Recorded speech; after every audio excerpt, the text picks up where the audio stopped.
We all have problems in our lives. This seems to be the human condition. I've got skin problems, hair problems, body problems, leg problems, financial problems, leg problems. What's that?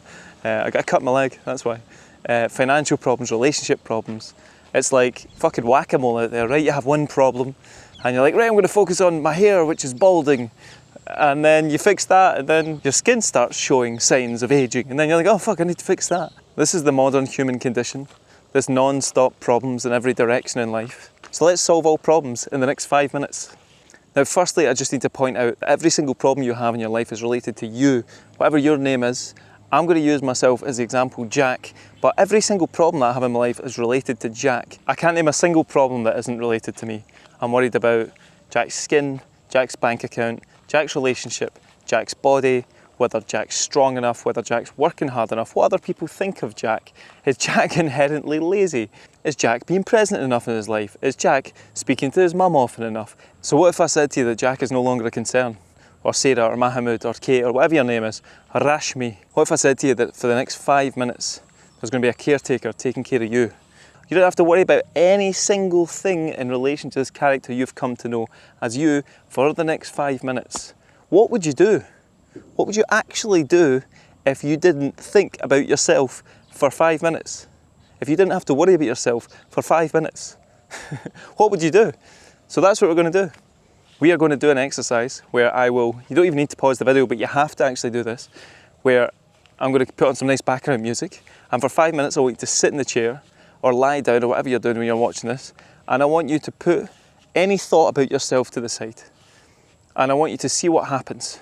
Now for me, just to give you a primer, what happens when I do this is that I suddenly become present to the world around me. You know, I look at the green of the trees, or the pattern on the bed around me, or you know what I mean, what the wallpaper looks like, or what the sounds I can hear. I become present to my other senses outside of my thinking mind. So that's just to help you as what to do for the next 5 minutes, but the experience is for you to have yourself. Is it possible for you to step to the side, step away from every single thought, every single problem that you have with yourself for a few minutes? So I'm going to sit in this grass here, and I'm going to turn the camera around, and the background noise is going to be birds chirping, hopefully. And it is going to be a video of this grass for the next 5 minutes, okay? The timer starts now.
Now I want you to come back, and you don't need to talk about, we're not going to talk to me anyway, but you don't need to talk about what you experienced, if you managed it. This is a very difficult thing to wrap your head around. But basically the first time I ever managed to do it, I felt this incredible sense of freedom, because everything, I put to the side everything that I always worry about. I always worry about Jack's status, looks, where he's going in his life, if he's working hard enough. Every single thought in my mind is consumed by Jack's problems. And when I did this exercise, I realised that there's a place that exists outside of every single one of those problems with Jack. And in that state, there is absolute freedom. And it unleashed this level of energy and joy and liberation from other people's opinions and I had one of the best days, I've ever had after I did this exercise for the first time. So, yeah, I hope it was good. I hope it made sense. And all the best. Thank you.